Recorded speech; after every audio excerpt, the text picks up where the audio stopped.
जो फकीरी मिजाज रखते हैं, ठोकरों में वो ताज रखते हैं।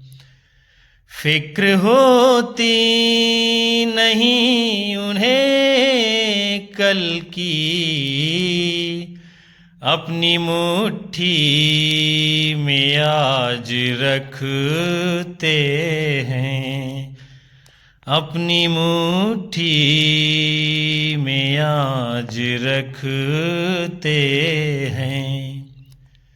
कैसे हो विद्यार्थियों, आप सभी को नमस्कार, जय हिंद, वंदे मातरम।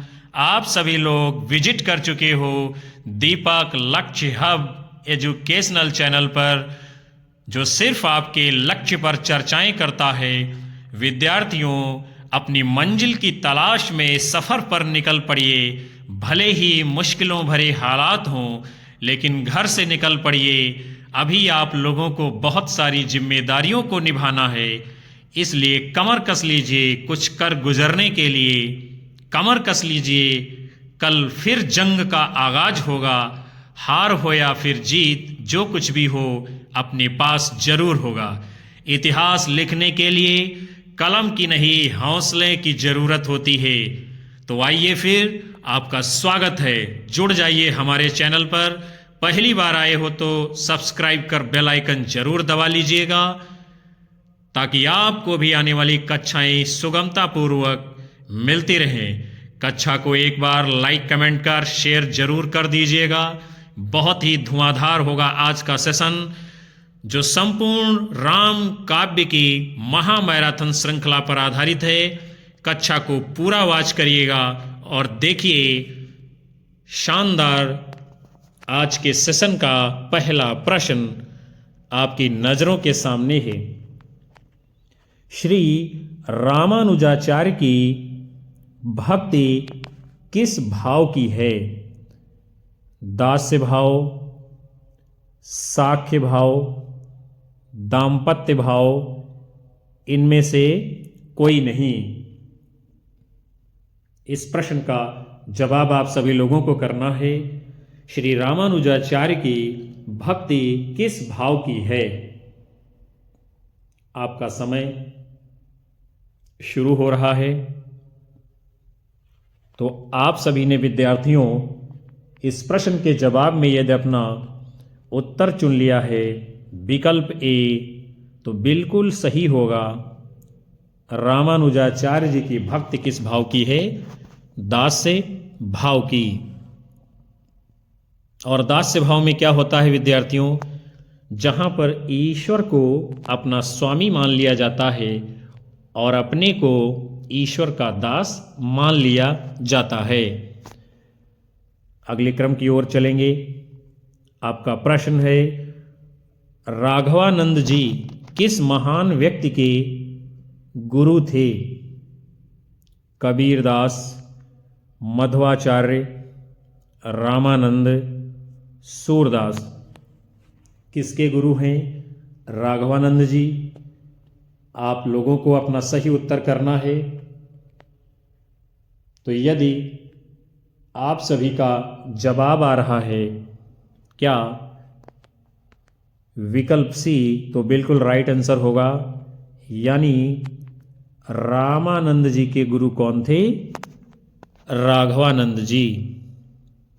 आप लोगों को कमेंट बॉक्स में बताना है कबीरदास जी के गुरु कौन थे।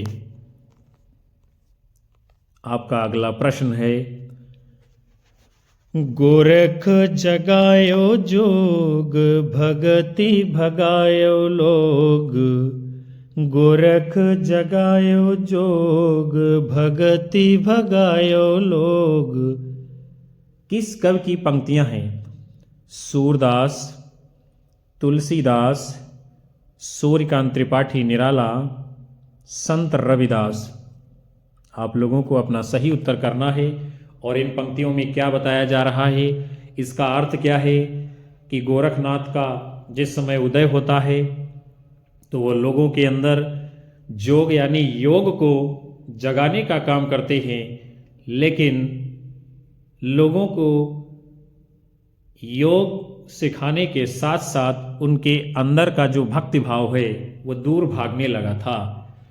तो यदि आप सबने अपना उत्तर दिया है विकल्प बी गोस्वामी तुलसीदास, तो बिल्कुल राइट आंसर होगा। ये काव्य पंक्तियाँ गोस्वामी तुलसीदास जी की हैं। और कहाँ से ली गई हैं? तो तुलसीदास जी की एक रचना है जिसका नाम है कविता वली, ये वहीं से काव्य पंक्तियाँ ली गई हैं। अगले क्रम की ओर बढ़ेंगे। आपका प्रश्न है निम्नलिखित कृतियों को उनके रचनाकारों के साथ में आपको सुमेलित करना है और नीचे दिए गए कोड के अनुसार अपना सही उत्तर करना है। तो सबसे पहले रचना का नाम क्या है? वो है आपका भारत मिलाप। ये रचना किसकी है? ईश्वरदास जी की। फिर है ध्यान मंजरी, ये रचना किसकी है? अग्रदास जी की। फिर है रामायण महानाटक, किसने लिखा है? प्राणचंद चौहान ने। अवध विलास किसकी रचना है? लालदास जी की। इस प्रकार जो आपका कोड सही होगा उत्तर के रूप में, तो आप सबने यदि अपना उत्तर चुना है विकल्प ए कोड, तो बिल्कुल राइट जवाब आप लोगों का माना जाएगा। फिर आप सभी का अगला प्रश्न है ऋतु वर्णन करने वाले कवियों में सर्वश्रेष्ठ कहे गए हैं? सेनापति, गंग कवि, केशवदास, बनारसी दास। कौन है ऋतु वर्णन करने वाले कवियों में सर्वश्रेष्ठ कहे जाते हैं? आप लोगों को अपना उत्तर करना है। तो यदि आप सबने अपना उत्तर दिया है इस प्रश्न के जवाब में विद्यार्थियों विकल्प ए, तो बिल्कुल सही होगा। सेनापति जी अपने ऋतु वर्णन करने के लिए प्रसिद्ध हैं। उसके बाद में आपका अगला प्रश्न है भक्ति काल के किस कवि ने संस्कृत को छोड़कर भी संस्कृत की शास्त्रीय परंपरा का निर्वहन किया है? मलिक मोहम्मद जायसी, सूरदास, गोस्वामी तुलसीदास, नंददास। कौन है ऐसे इनमें से भक्ति काल के कवि जिन्होंने संस्कृत को छोड़कर भी संस्कृत की शास्त्रीय परंपरा का बाकायदा निर्वहन अपनी रचनाओं में किया है?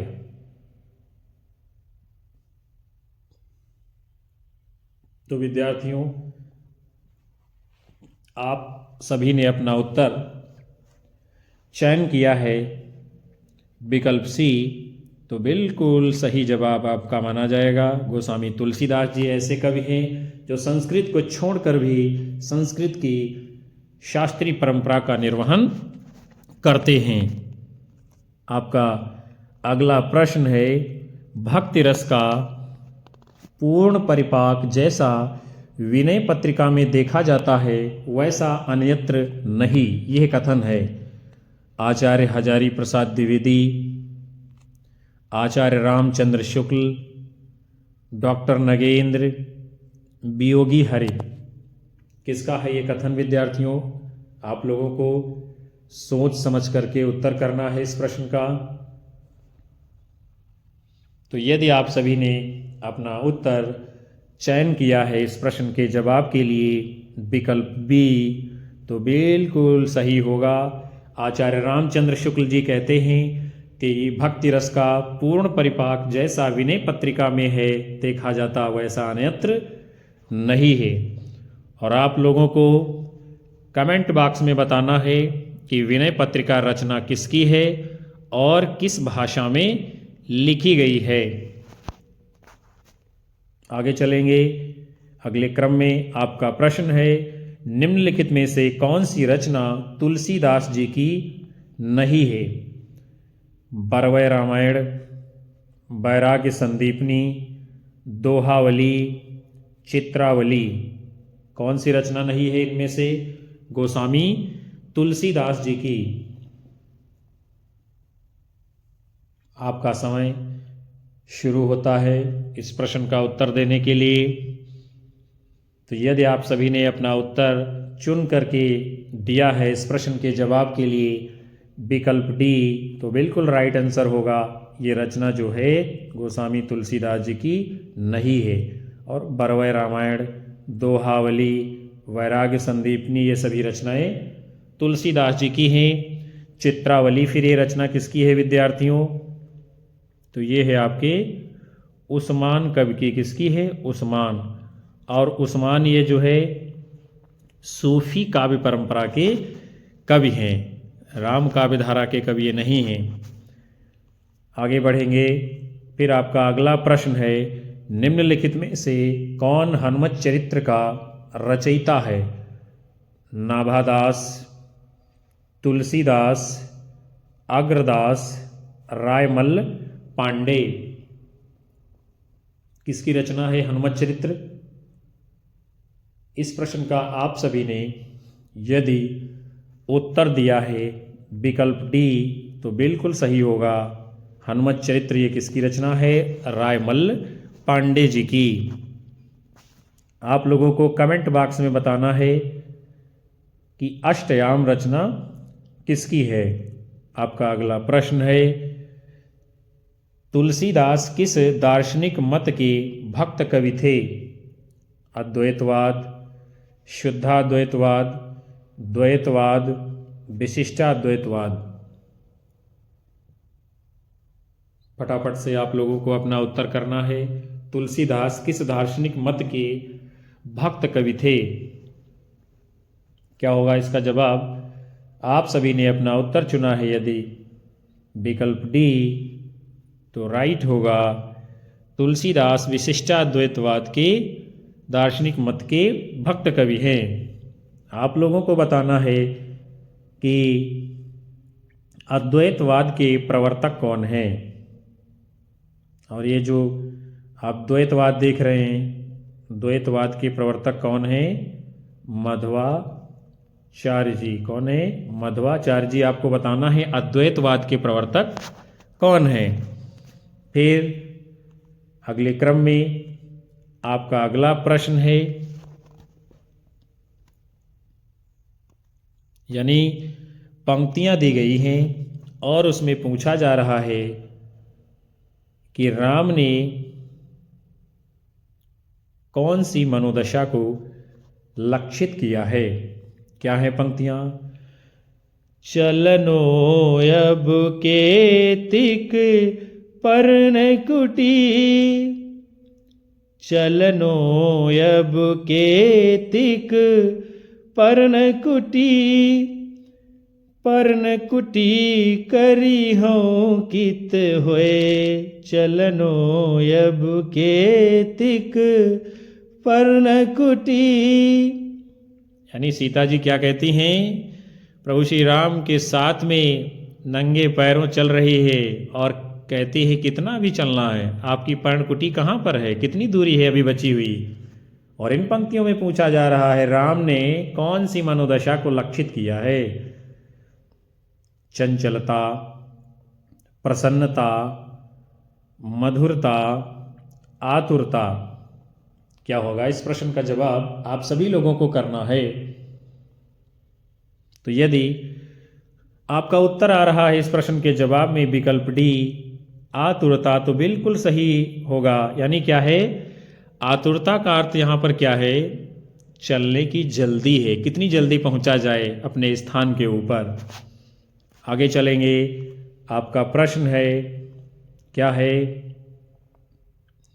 यहाँ पर जो है पंक्तियाँ दी गई हैं और पूछा जा रहा है कि रेखांकित अंश से असंबद्ध अर्थ है, यानी जो इन पंक्तियों में अर्थ नहीं है वो आपसे पूछा जाता है। क्या है काव्य पंक्तियाँ? जानत हो हरि रूप चराचर, जानत हो हरि रूप चराचर, मैं हठि नैन न लावो, जानत हो हरि रूप चराचर, मैं हठि नैन न लावऊं। अंजन केस सिखाए जुवती तहाँ, अंजन केस सिखा जुवती तहाँ, लोचन सलभ पठावों। जानत हो हरि रूप चराचर, मैं हठि नैन न लावों। लोचन सलभ पठावों, लोचन। नेत्रों में काजल लगाए हुए है, पर्वत शिखर से बहते अग्नि झरने के समान, सटकारे केस वाली दीपक की ज्योति के समान कामिनी। आपको बताना है कि इन काव्य पंक्तियों में 3-4 अर्थ दिए गए हैं। 3 अर्थ सही हैं, एक अर्थ जो सही नहीं यानी असंबद्ध है वो आपको बताना है। क्या होगा विद्यार्थियों इस प्रश्न का सही जवाब? आप लोगों को बताना है। तो यदि आप सभी का उत्तर आ रहा है विकल्प बी, तो राइट आंसर माना जाएगा। पर्वत शिखर से बहते अग्नि के झरने के समान, ये अर्थ जो है रेखांकित का नहीं है। नेत्रों में काजल लगाए हुए, ये सही है। सटकारे केस वाली है, सही है। दीपक की ज्योति के समान कामिनी, ये भी 3 बातें सही है। आगे बढ़ते हैं। फिर आपका अगला प्रश्न है, क्या है? भलो पोच राम को, भलो पोच राम को, कहे मोहि सब नर नारी। भलो पोच राम को, कहे मोहि सब नर नारी। इसमें जो है पोच का अर्थ क्या है?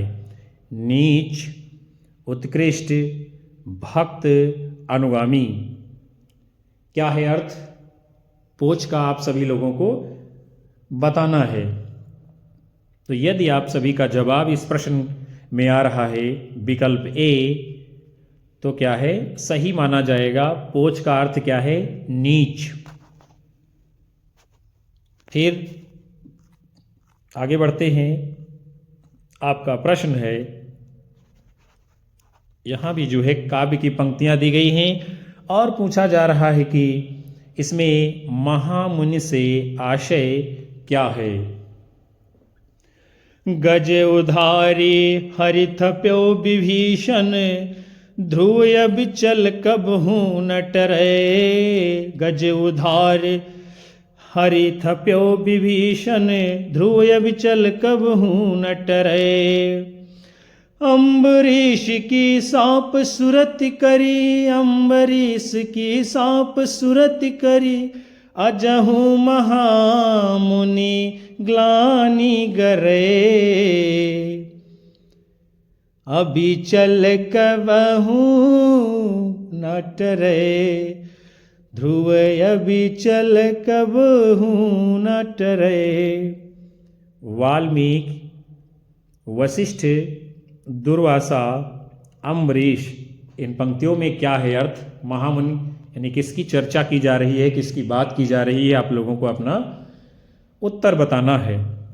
तो विद्यार्थियों, आप सभी ने इस प्रश्न के जवाब के लिए अपना उत्तर चुना है यदि विकल्प सी, दुर्वासा ऋषि, तो बिल्कुल राइट आंसर माना जाएगा।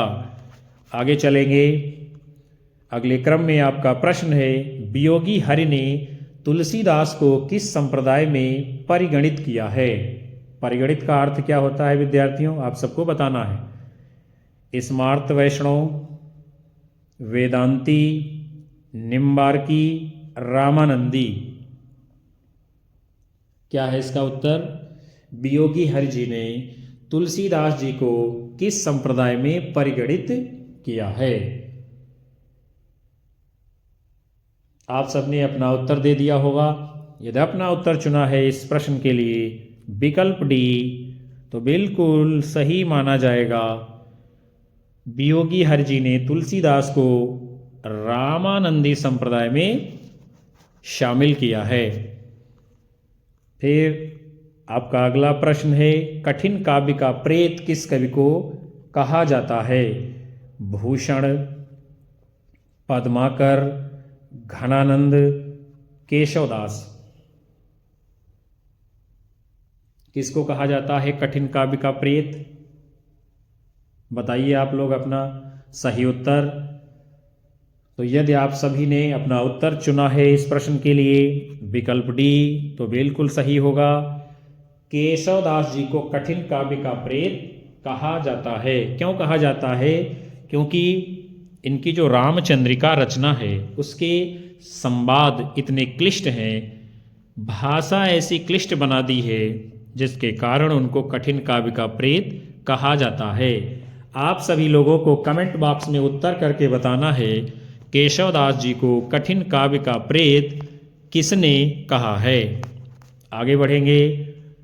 अगले क्रम में आपका प्रश्न है, रामचरितमानस की रचना कब प्रारंभ हुई थी? संवत 1633 विक्रम, संवत 1653 विक्रम, संवत 1631 विक्रम, संवत 1680 विक्रम। आपका समय शुरू होता है उत्तर देने के लिए। तो यदि आप सभी ने इस प्रश्न के लिए अपना उत्तर चुना है विकल्प सी संवत 1631, तो बिल्कुल सही माना जाएगा। रामचरितमानस की रचना संवत 1631 विक्रम में हुई है और गोस्वामी तुलसीदास जी अपने रामचरितमानस महाकाव्य में लिखते भी हैं, संवत 1631 संवत 1631 करहि कथा हरि पद धरि सीसा, करहि कथा हरि पद धरि सीसा। संवत 1631 में जो है प्रभु श्री राम के पैरों में जो है अपने आप को समर्पित करके उनकी भक्ति में लीन करके गोस्वामी तुलसीदास जी क्या है रामचरितमानस रचना प्रारंभ कर देते हैं। फिर आगे चलेंगे। आपका प्रश्न है, तमिल भाषा में किस महाकवि ने रामायण की रचना की है? पंप, कंब, नेमचंद्र, कृत्तिवास। क्या होगा इसका उत्तर? तमिल भाषा में किस महाकवि ने रामायण की रचना की है? तो यदि इस प्रश्न के जवाब के लिए आप सभी का उत्तर आ रहा है विकल्प बी, तो बिल्कुल सही माना जाएगा। तमिल भाषा में कंबन कवि ने जो है रामायण की रचना की है और इनकी रचना का नाम क्या है? वो है आपका कंबन रामायण। क्या है? कंबन रामायण। किस भाषा में है? तमिल भाषा में। अगले क्रम की ओर बढ़ेंगे। आपका प्रश्न है, आलवार भक्त किसको कहा जाता है?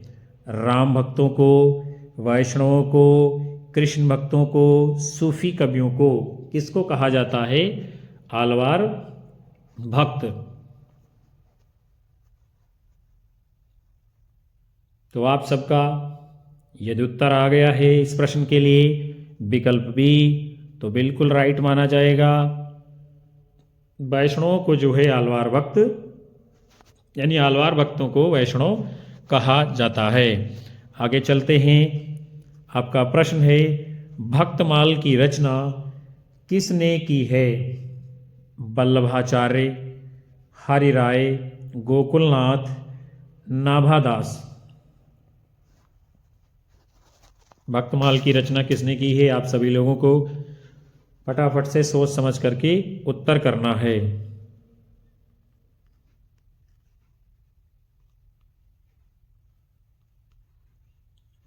तो आप सभी ने अपना उत्तर दे दिया होगा। इस प्रश्न के जवाब में यदि आपका उत्तर आ रहा है क्या विकल्प डी, तो बिल्कुल सही माना जाएगा। यानी ये भक्तमाल रचना किसकी है? नाभादास जी की। आप लोगों को कमेंट बॉक्स में उत्तर देना है। 84 वैष्णवन की वार्ता, 252 वैष्णवन की वार्ता, ये दोनों वार्ताएं किसकी हैं, किसने लिखा है। आगे बढ़ेंगे। आपका प्रश्न है, श्री रामचरितमानस में वक्ता श्रोता के युग्म कितने हैं?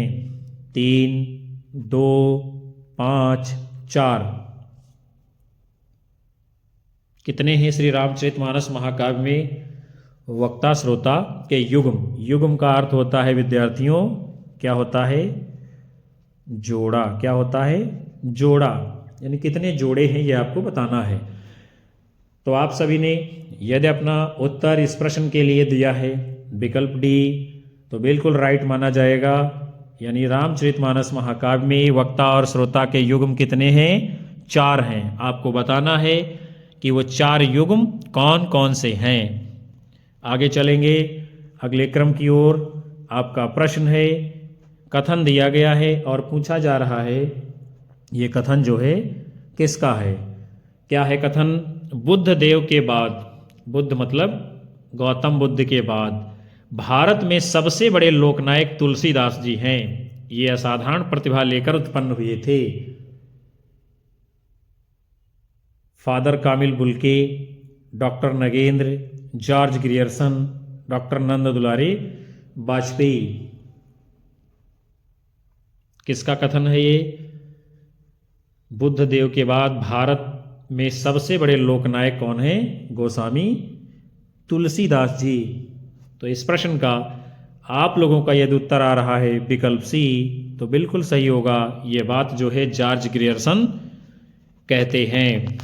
आगे बढ़ेंगे। फिर आपका प्रश्न है, पंक्तियां दी गई हैं और पूछा जा रहा है यह काव्य पंक्तियां तुलसीदास जी के किस ग्रंथ से ली गई हैं? क्या है काव्य पंक्तियां? पुरते निकसी रघुबीर बधू, पुरते निकसी रघुबीर बधू, धरि धीर दये मग में डग द्वय, पुरते निकसी रघुवीर बधू। बरवय रामायण, श्री रामचरितमानस, दोहावली, कवितावली। इन पंक्तियों का अर्थ क्या है? पुरते यानी अवधपुरी से कौन निकलता है? रघुवीर वधू यानी रघुकुल की वधू मैया सीता अपनी अयोध्या पुरी से कनक भवन से बाहर निकलती हैं और धीरे धीरे, बहुत ही आस्ते आस्ते जो है रास्ते में अपने पैरों से चलते हुए जा रही हैं। इसको जो है आप सभी लोगों को हमने ऑफलाइन कक्षा में भी पढ़ाया है, इसलिए जवाब इसका तो बिल्कुल सही आना चाहिए। तो क्या होगा उत्तर? यदि आप सभी ने अपना उत्तर चुना है इस प्रश्न के लिए विकल्प डी कवितावली, तो बिल्कुल सही माना जाएगा। आगे बढ़ेंगे। आपका प्रश्न है, आचार्य शुक्ल के अनुसार निम्नांकित में से कौन सी रचना तुलसीदास की है? छप्पय रामायण, बरवय रामायण, कड़खा रामायण, रोला रामायण। आचार्य रामचंद्र शुक्ल जी के अनुसार इनमें से कौन सी रचना गोस्वामी तुलसीदास जी की है? तो आप सबने इस प्रश्न के लिए यदि अपना उत्तर चुना है विकल्प बी बरवय रामायण, तो बिल्कुल सही माना जाएगा। आचार्य रामचंद्र शुक्ल बरवय रामायण को गोस्वामी तुलसीदास जी की रचना मानते हैं और आचार्य रामचंद्र शुक्ल जो हैं ये गोस्वामी तुलसीदास जी की 12 रचनाओं को प्रामाणिक मानते हैं। फिर हम सभी लोग बढ़ेंगे अगले प्रश्न की ओर। क्या है आपका प्रश्न? प्रेम और श्रृंगार का ऐसा वर्णन जो बिना लज्जा और संकोच के सबके सामने पढ़ा जा सके गोस्वामी जी का ही है। ये कथन किसका है? डॉक्टर राम कुमार वर्मा, आचार्य रामचंद्र शुक्ल, आचार्य नंद दुलारे वाजपेयी, आचार्य हजारी प्रसाद द्विवेदी। किसका है ये कथन? गोस्वामी तुलसीदास जी के लिए कि प्रेम और श्रृंगार का ऐसा वर्णन जो बिना लज्जा और संकोच के, इसका मतलब क्या है कि ऐसा श्रृंगार जैसे एक पुत्र अपनी माँ के सामने पढ़ सके, सुन सके, ऐसा श्रृंगार जो एक पिता अपनी बेटी के सामने पढ़ सके, सुन सके, जिसका वर्णन कर सके और सबके सामने पढ़ा जा सके संकोच रहित भाव से, वो सब गोस्वामी जी ने किया है। गोस्वामी तुलसीदास जी मैया सीता का चित्रण करते हैं, उनके श्रृंगार का चित्रण करते हैं, लेकिन बहुत ही कैसा है, शुद्ध श्रृंगार है जो आम जनमानस में पढ़ा जा सकता है, सबके सम्मुख रखा जा सकता है। ये कथन किसका है? तो आप सभी का यह जवाब आया है इस प्रश्न के लिए, विकल्प बी आचार्य रामचंद्र शुक्ल। तो बिल्कुल सही उत्तर आप लोगों का होगा। आगे बढ़ते हैं। फिर आपका प्रश्न है, क्या है? काव्य की एक पंक्ति है और पूछा जा रहा है कि ये काव्य पंक्ति किसकी है। क्या है पंक्ति में? संत हृदय नवनीत समाना, संत हृदय नवनीत समाना, कहा कवि ने पर कहबू न जाना, कहा कवि ने पर कहबू न जाना। संत कबीरदास, सूरदास, संत रविदास, गोस्वामी तुलसीदास। इस पंक्ति का अर्थ क्या है कि संतों का हृदय कैसा होता है? नवनीत के समान होता है। नवनीत का अर्थ होता है मक्खन। जैसे मक्खन होता है, उसको जैसे ही थोड़ी सी आंच दिखा दो, आग के ऊपर रख दो, तो आंच देखते ही क्या है, मक्खन पिघलने लगता है।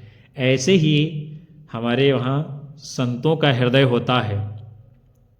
संत जो है सुख दुख में हमेशा बराबर रहते हैं, समदर्शी रहते हैं, उनके ऊपर किसी चीज़ का प्रभाव नहीं होता है और मक्खन की तरीके से संतों का हृदय तुरंत पिघल जाता है।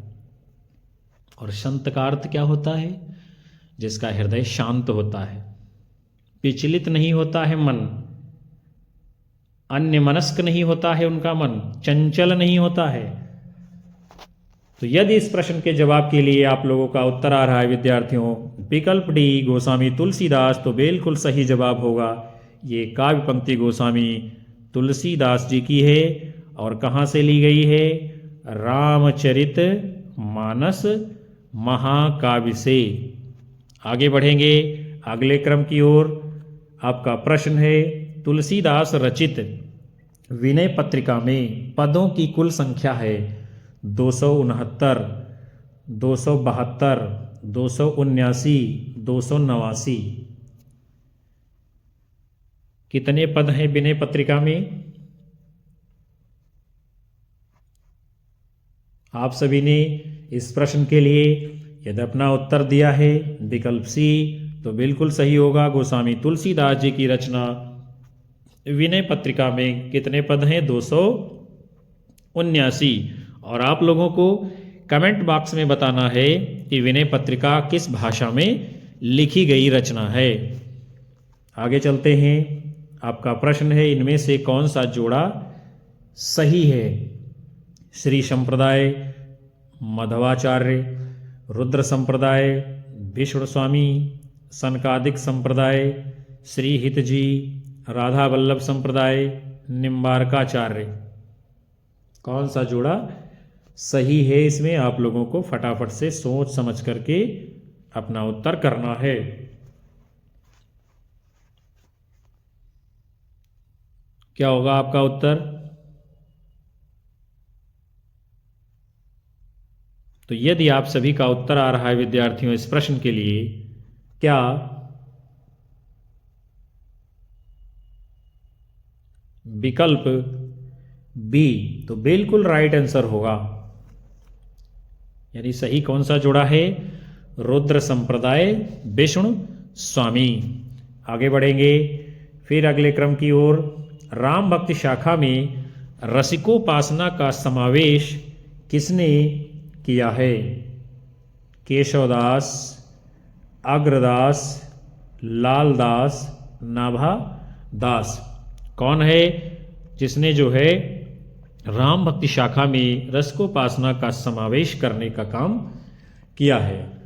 तो विद्यार्थियों, इस प्रश्न के लिए आप सबका यदि उत्तर आ रहा है, क्या विकल्प बी अग्रदास, तो बिल्कुल सही जवाब होगा। राम भक्ति शाखा में रसिकोपासना लाने का काम किसने किया है? अग्रदास जी ने।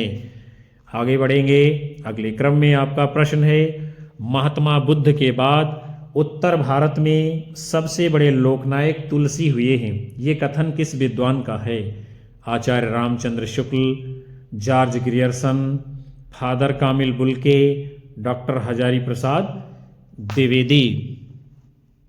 महात्मा बुद्ध के बाद उत्तर भारत में सबसे बड़े लोकनायक कौन हुए हैं? ये कथन किसका है? गोस्वामी तुलसीदास जी के बारे में। तो आप सबने यदि अपना उत्तर चुन लिया है, क्या चुना है? विकल्प बी जॉर्ज अब्राहम ग्रियर्सन, तो बिल्कुल राइट आंसर आप लोगों का माना जाएगा।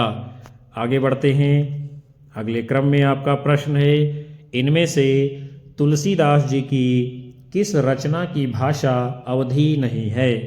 रामचरितमानस, जानकी मंगल, कवितावली, रामलला, नहछू। किस रचना की भाषा अवधि नहीं है?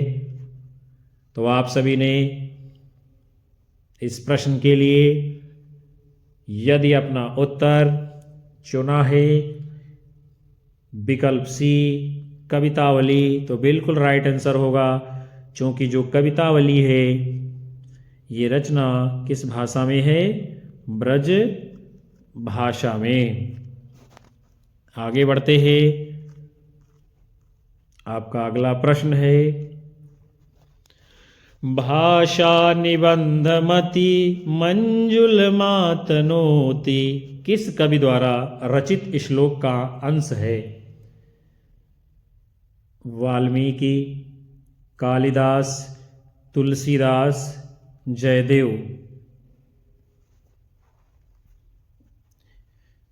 किस कवि के द्वारा रचित श्लोक का यह अंश है? विद्यार्थियों, आप सभी ने इस प्रश्न के लिए अपना उत्तर यदि चयन करके दिया है विकल्प सी गोस्वामी तुलसीदास, तो बिल्कुल सही उत्तर माना जाएगा। आप लोगों को कमेंट बॉक्स में बताना है रघुवंश महाकाव्य को किसने लिखा है? रघुवंश महाकाव्य किसकी रचना है? आगे चलेंगे हम सभी लोग। फिर आपका प्रश्न है, इनमें से ज्ञानाश्रयी शाखा के कवि नहीं हैं? धर्मदास, अग्रदास, दादू दयाल, कबीरदास। कौन नहीं हैं ज्ञानाश्रयी शाखा के कवि? आप सभी लोगों को अपना उत्तर सोच समझ करके करना है। इस प्रश्न के जवाब के लिए यदि आप सबने अपना उत्तर दे दिया है विकल्प बी अग्रदास, तो बिल्कुल सही होगा।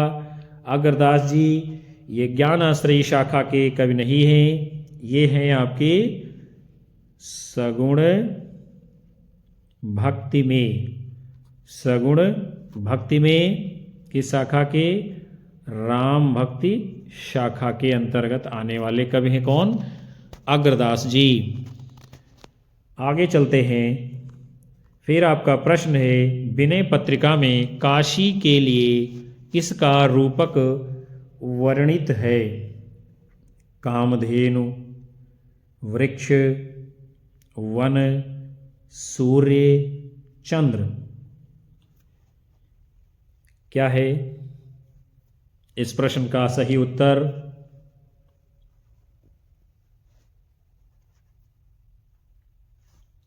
यदि आप सबने अपना उत्तर चुना है विकल्प ए कामधेनु, तो बिल्कुल सही माना जाएगा। यानी विनय पत्रिका में काशी के लिए कामधेनु का रूपक के रूप में चित्रण गोस्वामी तुलसीदास जी ने किया है।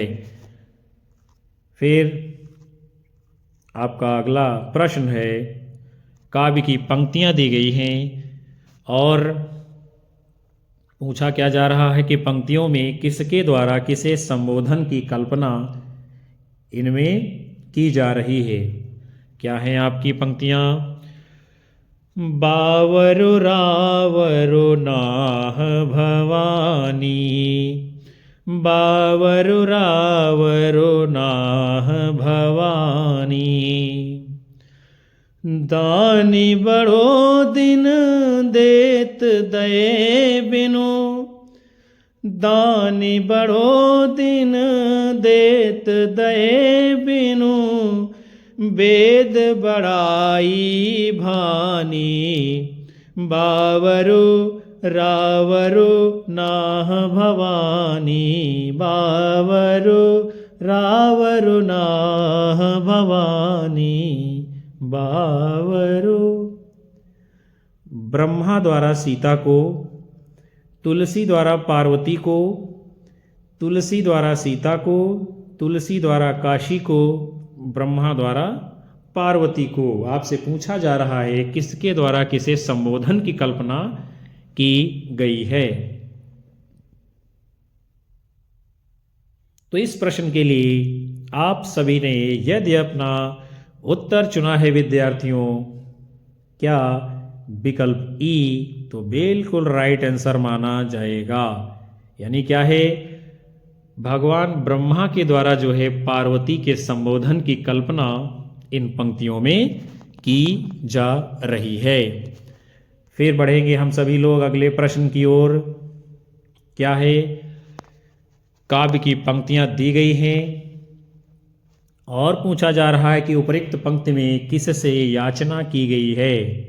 याचना माने क्या होता है विद्यार्थियों? मांगना। क्या होता है? मांगना। क्या है पंक्तियां? मांगत तुलसी दास कर जोरे, मांगत तुलसी दास कर जोरे, बसहि राम सिय मानस मोरे, मांगत तुलसी दास कर जोरे, मांगत तुलसी। देवी से, शिव से, गंगा से, हनुमान से, गणेश से गोस्वामी तुलसीदास अपने दोनों हाथों को जोड़ करके याचना कर रहे हैं। और क्या मांग रहे हैं? बसहि राम सिए मानस मोरे, बसहि राम सिए। और कुछ हमें नहीं चाहिए, मेरे हृदय में जो है भगवान राम और मैया सीता का निवास हो जाए, और मैं कुछ याचना नहीं कर रहा हूँ। और किससे याचना कर रहे हैं आप सभी को बताना है। तो यदि इस प्रश्न के जवाब में उत्तर आ रहा है विद्यार्थियों आप लोगों का विकल्प ई, तो बिल्कुल राइट आंसर माना जाएगा। गणेश भगवान जी से याचना गोस्वामी तुलसीदास जी कर रहे हैं। और क्या मांगते हैं दोनों हाथों को जोड़ करके? कि मेरे हृदय में भगवान राम और मैया सीता का निवास हो जाए। आगे चलेंगे, अगले प्रश्न को देखते हैं। केलाग ने तुलसी की भाषा को क्या कहा है? केलाग ये जो है विदेशी विद्वान है, पुरानी वैसवाड़ी, छत्तीसगढ़ी, गढ़वाली, मगही। क्या कहा है केलाग महोदय ने तुलसीदास की भाषा को? तो आप सभी ने यदि अपना उत्तर दिया है इस प्रश्न के लिए विकल्प ए, तो बिल्कुल सही उत्तर आप लोगों का माना जाएगा। केलाग ने तुलसीदास की भाषा को पुरानी वैसवाड़ी बताया है। अगले क्रम की ओर चलते हैं हम सभी लोग। आपका प्रश्न है, काव्य की पंक्तियां दी गई हैं और पंक्तियों में पूछा जा रहा है कि रामचरितमानस में प्रस्तुत पंक्तियां किसके द्वारा कही गई हैं। क्या है काव्य पंक्तियां? को नृप हो हम ही कहानी, को नृप हो हम ही कहानी, चेरी छाड़ी अब होब की रानी, को नृप हो हम ही कहानी। कोई राजा हो जाए हमको क्या दिक्कत है, हमको इससे क्या लाभ हो जाएगा, हमको इससे क्या फायदा हो जाएगा। चेरी छाड़ी अब हो की रानी, यानी क्या है, अभी इसका अर्थ थोड़ा सा आपको नहीं बताएंगे वरना इसका उत्तर क्लियर हो जाएगा इस प्रश्न का, इसलिए आप सभी को बताना है रामचरितमानस में प्रस्तुत पंक्तियां किसके द्वारा कही गई हैं। मंथरा, मंदोदरी, उर्मिला, कैकेयी। क्या होगा इस प्रश्न का राइट आंसर आप लोगों को बताना है। बहुत ही शानदार प्रश्न आया है आप लोगों के सामने, बहुत ही दिल को छूने वाली, ये मार्मिक, हृदय को स्पर्श करने वाली, हृदय की गहराइयों तक जाने वाली ये काव्य की पंक्तियां हैं। आपको बताना है रामचरितमानस ये महाकाव्य गोस्वामी तुलसीदास जी के वहां से पंक्तियां ली गई हैं और कौन कह रहा है ये बात। तो यदि आप सभी ने अपना उत्तर दे दिया है इस प्रश्न के जवाब के लिए विकल्प ए, तो बिल्कुल राइट आंसर माना जाएगा। मंथरा नाम की जो दासी है वो कहती है कि कोई राजा बन जाए, चाहे राम बन जाए, चाहे भरत राजा बन जाए, हमें क्या दिक्कत है, मैं तो दासी थी और दासी ही रहूंगी। ऐसा नहीं है कि भरत राजा बन जाएगा तो मैं दासी से रानी हो जाऊंगी। आगे बढ़ते हैं अगले क्रम की ओर। आपका प्रश्न है क्या है, फिर जो है काव्य की पंक्तियां दी गई हैं और पूछा जा रहा है कि इन काव्य पंक्तियों की भाषा कौन सी है, किस प्रकार की भाषा का प्रयोग इनमें किया गया है। जो हूँ मातु मते मह हुई हूँ, जो हूँ मातु मते मह हुई हूँ, तौ जननी जग में आमुख की, तौ जननी जग में आमुख की, कहाँ काली माधुई हूँ, जो हूँ मातु मते मह हुई हूँ, जो हूँ मातु मते मह हुई हूँ। अवधी भाषा, पुरानी हिंदी, ब्रज भाषा, संस्कृत भाषा, किस प्रकार की भाषा का प्रयोग है इनका पंक्तियों में आप लोगों को बताना है। सोच समझ करके उत्तर देना है, बिल्कुल भी जल्दबाजी नहीं करनी है।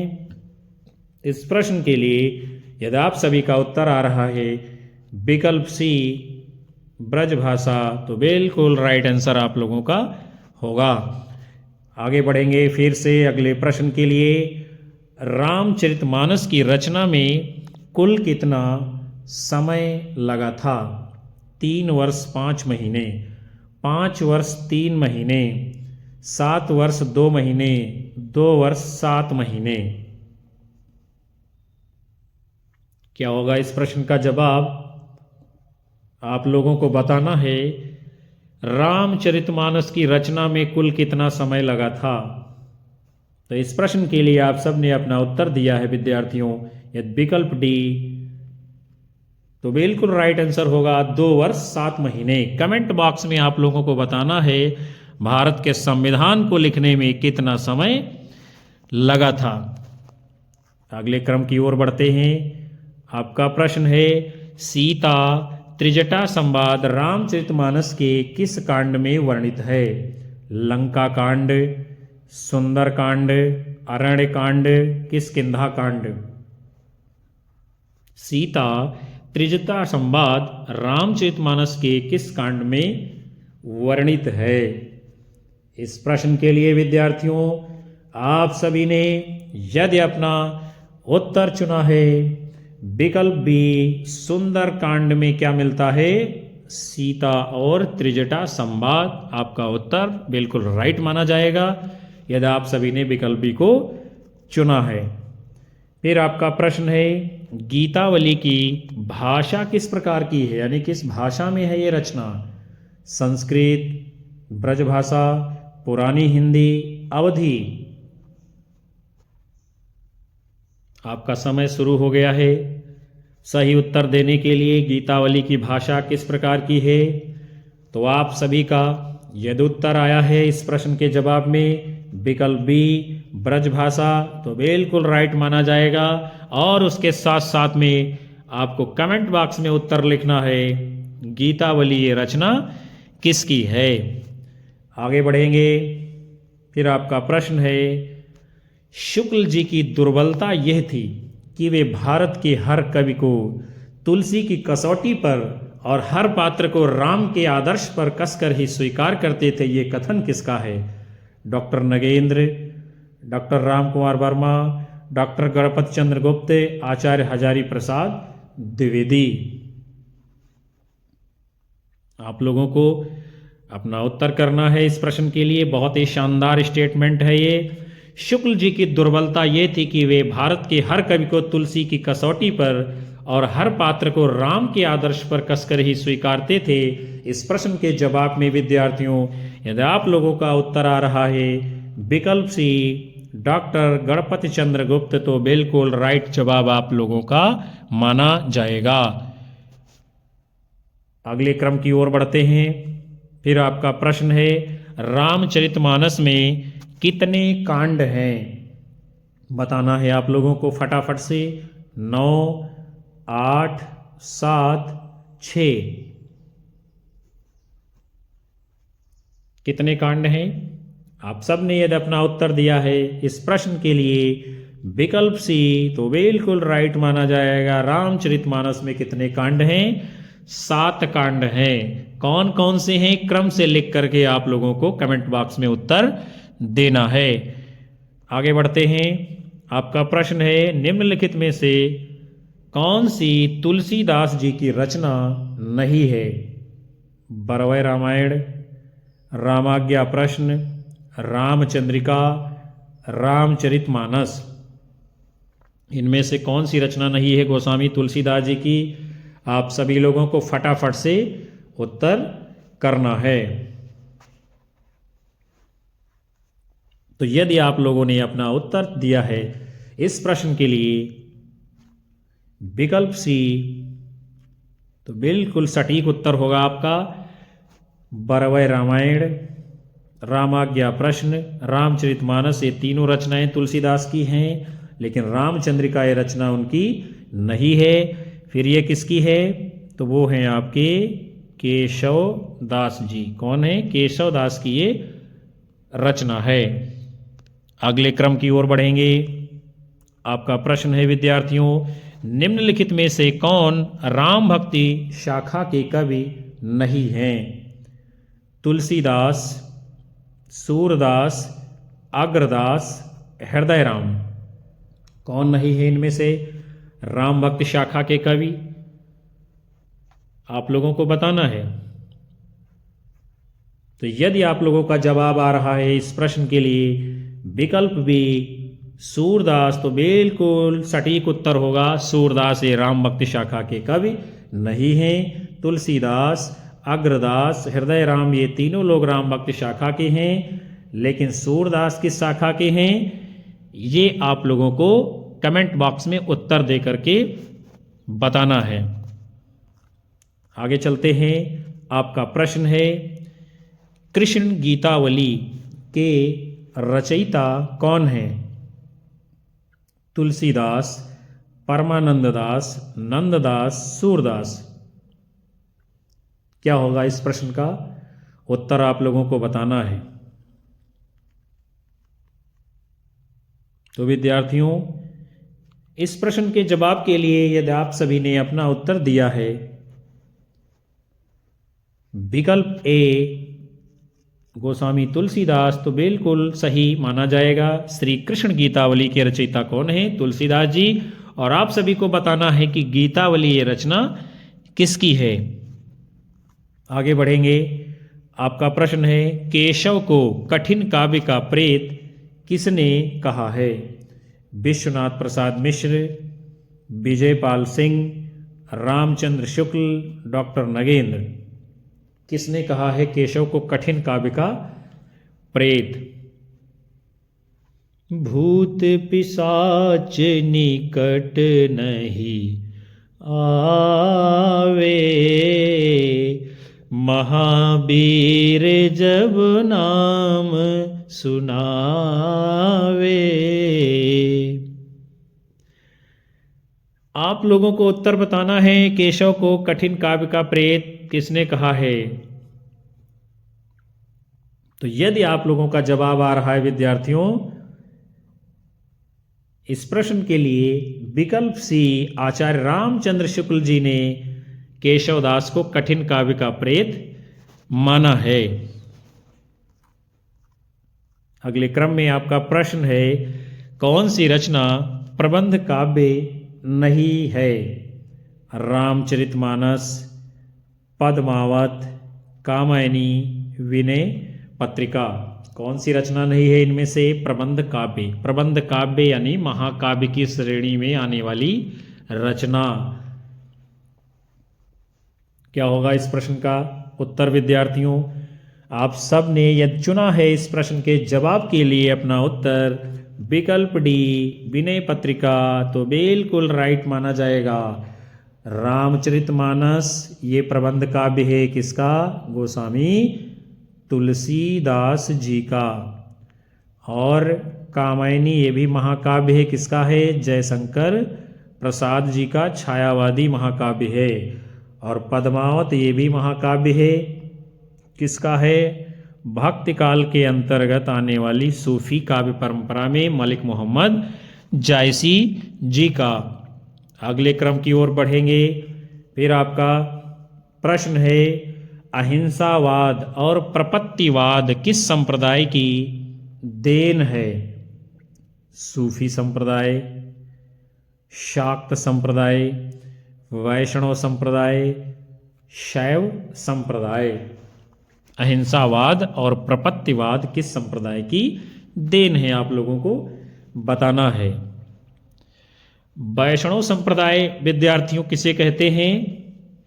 जो लोग भगवान विष्णु के अवतार राम और कृष्ण की उपासना करते हैं, उनको वैष्णव कहा जाता है। और शाक्त संप्रदाय किसे कहते हैं विद्यार्थियों? तो जो लोग शक्ति की उपासना करते हैं, किसकी?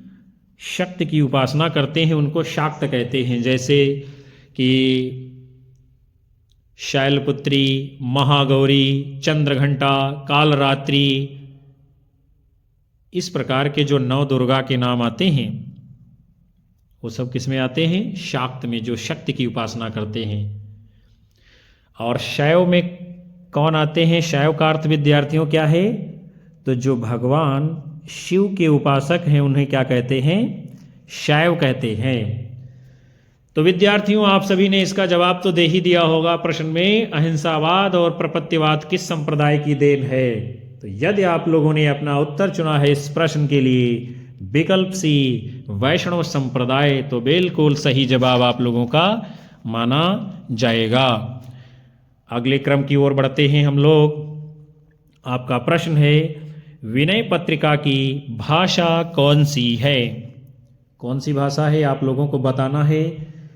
ब्रज भाषा, अवधी भाषा, मैथिली भाषा, भोजपुरी भाषा, किस प्रकार की भाषा है विनय पत्रिका रचना की? और विनय पत्रिका ये रचना है किसकी विद्यार्थियों? गोस्वामी तुलसीदास जी की। आप लोगों को भाषा बताना है, उत्तर आप लोगों को देना है। और बड़ी ही प्यारी रचना है ये विनय पत्रिका गोस्वामी तुलसीदास जी की, जिसमें बहुत ही सुंदर सुंदर बड़े ही प्यारे प्यारे पद वो लिखते हैं। ऐसी मूढ़ता है या मन की, ऐसी मूढ़ता है या मन की, परिहरि राम भगति सुर सरिता, परिहरि राम भगति सुर सरिता, आस करत उस कन की, ऐसी मूढ़ता है या मन की, ऐसी मूढ़ता है या मन की। गोस्वामी तुलसीदास जी विनय पत्रिका के इस पद में क्या बताते हैं? ये तो व्यक्ति के अंदर जो मन निवास करता है उसके मन की मूर्खता होगी, उससे ज़्यादा कोई मूर्ख नहीं होगा जिसके सामने जो है राम नाम रूपी गंगा बह रही है, राम नाम रूपी सुर सरिता बह रही है, और उसको छोड़ करके इधर उधर ओस ढूंढने का काम करे, ओस को चाट करके अपनी प्यास को बुझाए, तो उससे बड़ा दुनिया में कोई मूर्ख नहीं मिलेगा। बहुत ही शानदार रचना है विनय पत्रिका। तो किस भाषा में है? आप सभी ने अपना उत्तर दिया होगा, बिल्कुल सही जवाब किया होगा, ऐसी मैं उम्मीद करता हूँ। तो यदि आप सभी ने अपना उत्तर दे दिया है इसके लिए विकल्प ए ब्रज भाषा, तो बिल्कुल राइट उत्तर आप लोगों का माना जाएगा। तो विद्यार्थियों, आज के इस बहुत ही महत्वपूर्ण सेशन को हम यहीं पर विराम देते हैं, जो कि हिंदी साहित्य इतिहास के अंतर्गत भक्ति काल में राम भक्ति शाखा के महामैराथन प्रश्नों की श्रृंखला के ऊपर आधारित था। मैं उम्मीद करता हूं कि ये सेशन, ये सत्र आपको पसंद आएगा, आपकी परीक्षाओं में काम आएगा। कक्षा को लाइक कीजिए, कमेंट करिए, शेयर मारिए ज़्यादा से ज़्यादा, और साथ ही ज़्यादा से ज़्यादा अपने साथियों को मेरे चैनल से जोड़ते रहिएगा, और हम आपको लगातार कक्षाएं देते रहेंगे। मिलेंगे आप सभी को पुनः से अगले सेशन में। तब तक के लिए नमस्कार, जय हिंद, वंदे मातरम, बाय बाय, शुभ रात्रि विद्यार्थियों आप सभी को।